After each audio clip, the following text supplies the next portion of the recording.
আসসালামু আলাইকুম ওরহমতুল্লাহ। কিয়ামতের দিন যে ৭ সাক্ষী আপনার সব কিছুর সাক্ষ্য দেবে। মানুষ প্রতিদিন যেসব কাজ করে সেগুলোর প্রতিদান অবশ্যই পাবে। ভালো কাজ করলে ভালো প্রতিদান পাবে এবং মন্দ কাজ করলে মন্দ পরিণতি ভোগ করতে হবে। মানুষকে ভালো প্রতিদান কিংবা মন্দ প্রতিফল প্রদান করা হবে সাক্ষ্য প্রমাণের ভিত্তিতে। মানুষের প্রতিটি কর্মের সাক্ষ্য প্রস্তুত আছে। সেসব সাক্ষ্য মানুষের পক্ষে বা বিপক্ষে দাঁড়াবে। কিয়ামত দিবসে যা মানুষের কৃতকর্মের সাক্ষ্য দেবে তা হলো এমন ৭ সাক্ষী যা অস্বীকার করার কোনো উপায় ও সুযোগ থাকবে না। এই ভিডিওতে সে ৭ সাক্ষী নিয়ে কোরআন সুন্নাহর আলোকে আলোচনা তুলে ধরা হলো। তা হলো নম্বর ১, স্থান বা জায়গা। শয়তানের ধোঁকায়, নফসের প্ররোচনায়, পরিবেশের তাড়নায় কম বেশি সবাই গুনাহ করে থাকে। তো এইসব গুনাহ যে স্থান বা জায়গায় করা হয়, কাল কিয়ামতের বিভীষিকাময় দিনে জমিনের ওই অংশ আমাদের বিরুদ্ধে সাক্ষ্য দেবে। পবিত্র কোরআনে ইরশাদ হয়েছে, সেদিন পৃথিবী তার যাবতীয় সংবাদ জানিয়ে দেবে। সূরা জিলজাল আয়াত ৪। নম্বর ২, জিহ্বা। মহান আল্লাহর অপূর্ব সৃষ্টি মানুষের এক ক্ষুদ্রাকায় অঙ্গ হল জিহ্বা। জিহ্বা আকারে ছোট হলেও এর প্রভাব ও প্রতিক্রিয়া অনেক বড়। এই জিহ্বার মাধ্যমে মানুষ তার মনের ভাব, অভিব্যক্তি ও কামনা বাসনা আদান প্রদান করে থাকে। ভাব প্রকাশের এই মাধ্যমটিকে সত্য, সঠিক ও কল্যাণকর ক্ষেত্রে ব্যবহার করাই যুক্তিযুক্ত। এর বিপরীতে অনর্থক ও অপ্রয়োজনীয় ক্ষেত্রে জিহ্বা ব্যবহার করা মারাত্মকতম গুনাহ।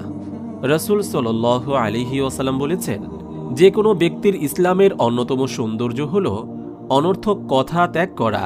তিরমিজি হাদিস নম্বর 2317। এই জিহ্বার মাধ্যমে মানুষ যেসব গুনাহ করে থাকে, কাল কিয়ামতের ময়দানে জিহ্বা তার বিরুদ্ধে সাক্ষ্য দেবে।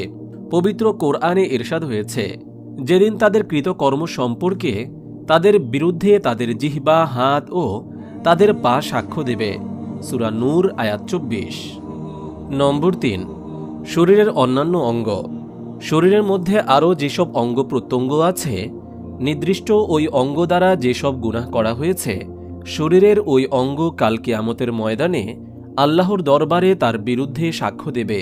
পবিত্র কোরআনে ইরশাদ হয়েছে, আজ আমি তাদের মুখে মোহর লাগিয়ে দেব, ফলে তাদের হাত আমার সঙ্গে কথা বলবে এবং তাদের পা সাক্ষ্য দিবে তাদের কৃতকর্মের।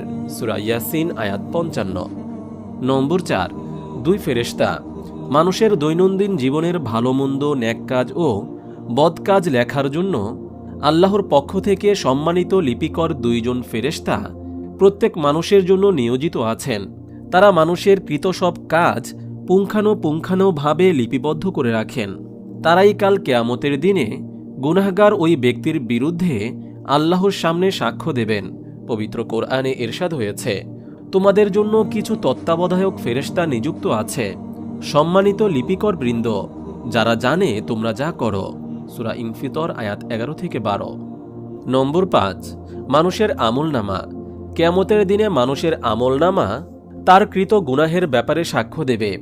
এ ব্যাপারে পবিত্র কোরআনে ইরশাদ হয়েছে, আর আমলনামা সামনে রেখে দেওয়া হবে। তখন তুমি অপরাধীদের দেখবে, তাতে যা লেখা আছে তার কারণে তারা আতঙ্কিত এবং তারা বলেছে, হায় আমার দুর্ভোগ, এটা কেমন কিতাব! ছোট বড় যত কর্ম আছে সবই পুঙ্খানুপুঙ্খানু হিসাব করে রেখেছে। তারা তাদের সব কৃতকর্ম সামনে উপস্থিত পাবে। তোমার প্রতিপালক কারো প্রতি কোনো জুলুম করবেন না। সূরা কফ আয়াত ৪৯। নম্বর ৬, নবী মুহাম্মদ সাল্লাল্লাহু আলাইহি ওয়াসাল্লাম। নবী মুহাম্মদ সাল্লাল্লাহু আলাইহি ওয়াসাল্লাম কাল কিয়ামতে উম্মতের বিরুদ্ধে সাক্ষ্য দেবেন।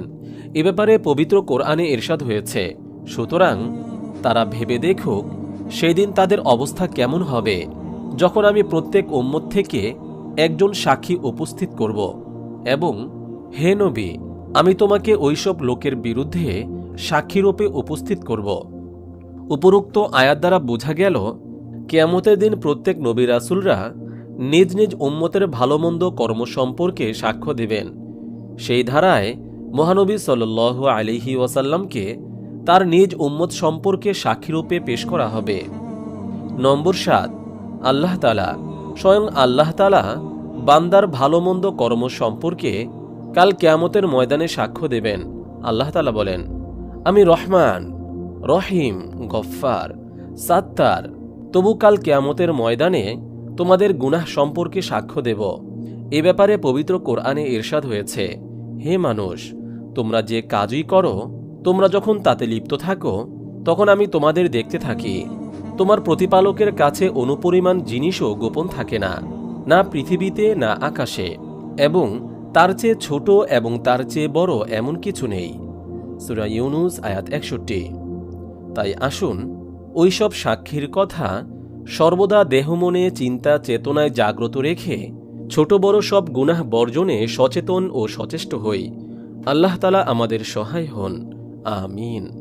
আপনি যদি এরকম ভিডিও আরও পেতে চান, তাহলে এই চ্যানেলটি সাবস্ক্রাইব করে পাশে রাখা বেল আইকনটি অন করে দিন।